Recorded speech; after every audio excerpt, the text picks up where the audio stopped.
live in an incredibly busy world. The pace of life is often frantic, our minds are always busy, and we're always doing something. So with that in mind, I'd like you just to take a moment to think, when did you last take any time to do nothing? Just 10 minutes, undisturbed. And when I say nothing, I do mean nothing. So that's no emailing, texting, no internet, no TV, no chatting, no eating, no reading. Not even sitting there reminiscing about the past or planning for the future. Simply doing nothing. I see a lot of very blank faces. My thinking is probably have to go a long way back. And this is an extraordinary thing, right? We're talking about our mind. The mind, our most valuable and precious resource, through which we experience every single moment of our life.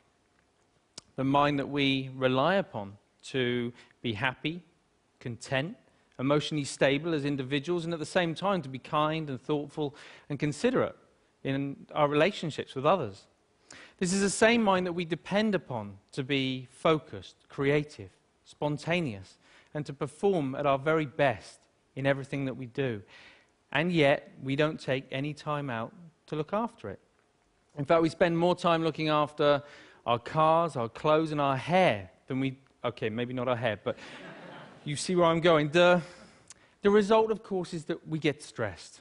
You know, the mind whizzes away like a washing machine going round and round, lots of difficult, confusing emotions.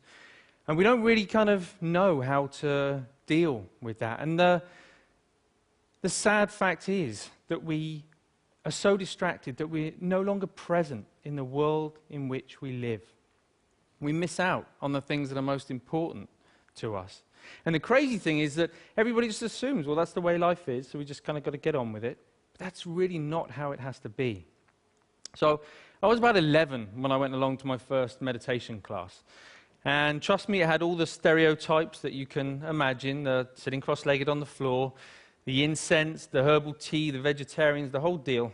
But my mum was going, and I was intrigued, so I went along with her. I'd also seen a few kung fu movies, and secretly I kind of thought I might be able to learn how to fly, but I was very young at the time, you know. Now, as I was there, you know, I guess like a lot of people, I assumed that it was just an aspirin for the mind. You get stressed, you do some meditation. I hadn't really thought that it could be sort of preventative in nature. Until I was about sort of 20, when a number of things happened in my life in quite quick succession.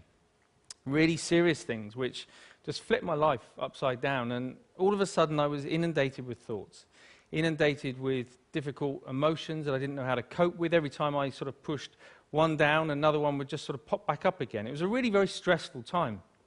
I guess we all deal with stress in different ways. Some people will bury themselves in work, grateful for the distraction. Others will turn to their friends, their family, looking for support. Some people hit the bottle, start taking medication. My own way of dealing with it was to become a monk. So I quit my degree, I headed off to the Himalayas, I became a monk, and I started studying meditation. People often ask me, you know, what I learned from that time. Well, obviously it changed things, you know. Let's face it, becoming a celibate monk is going to change a number of things. But it was more than that. You know, it taught me, it gave me a greater appreciation and understanding for the present moment. By that, I mean not being lost in thought, not being distracted, not being overwhelmed by difficult emotions, but instead learning how to be in the here and now, how to be mindful, how to be present. I think the present moment is so underrated. It sounds so ordinary, and yet we spend so little time in the present moment that it's anything but ordinary. There was a research paper that came out of Harvard just recently that said on average our minds are lost in thought almost 47% of the time. 47%.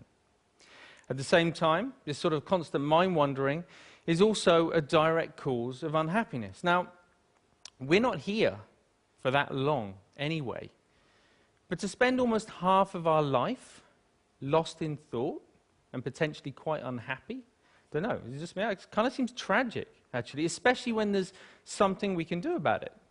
When there's a positive, practical, achievable, scientifically proven technique which allows our mind to be more healthy, to be more mindful, and less distracted.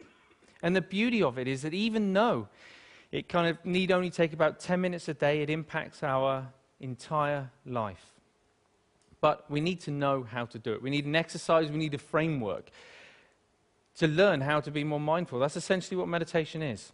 It's familiarizing ourselves with the present moment. But we also need to know how to approach it in the right way to get the best from it.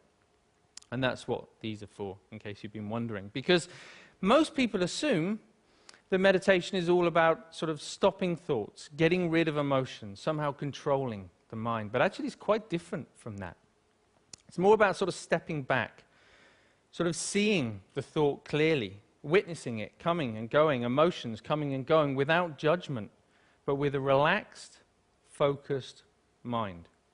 So for example, right now, if I focus too much on the balls, then there's no way that I can relax and talk to you at the same time. Equally, if I relax too much talking to you, then there's no way I can focus on the balls. I'm going to drop them.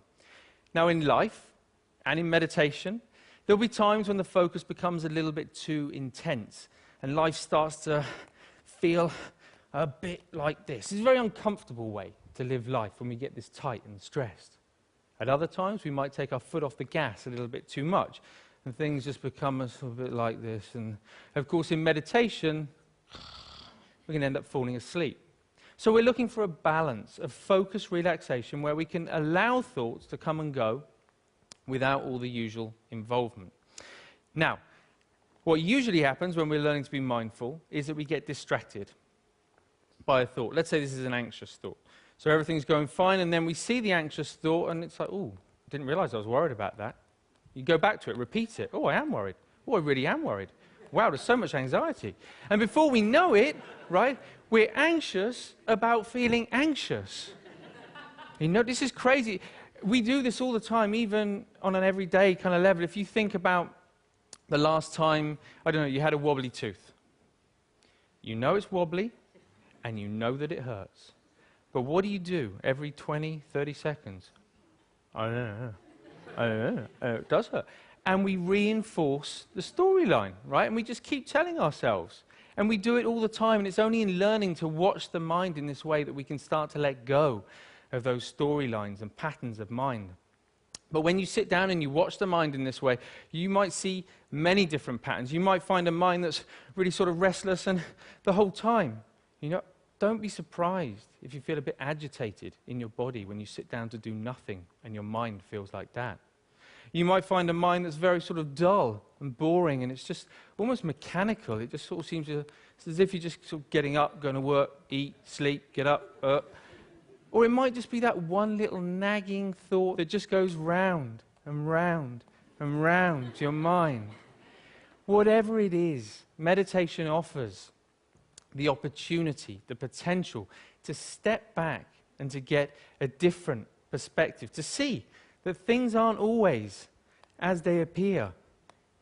You know, we can't change every little thing that happens to us in life, but we can change the way that we experience it. That's the potential of meditation, of mindfulness. You don't have to burn any incense, and you definitely don't have to sit on the floor. All you need to do is to take 10 minutes out a day to step back, to familiarize yourself with the present moment so that you get to experience a greater sense of focus, calm, and clarity in your life.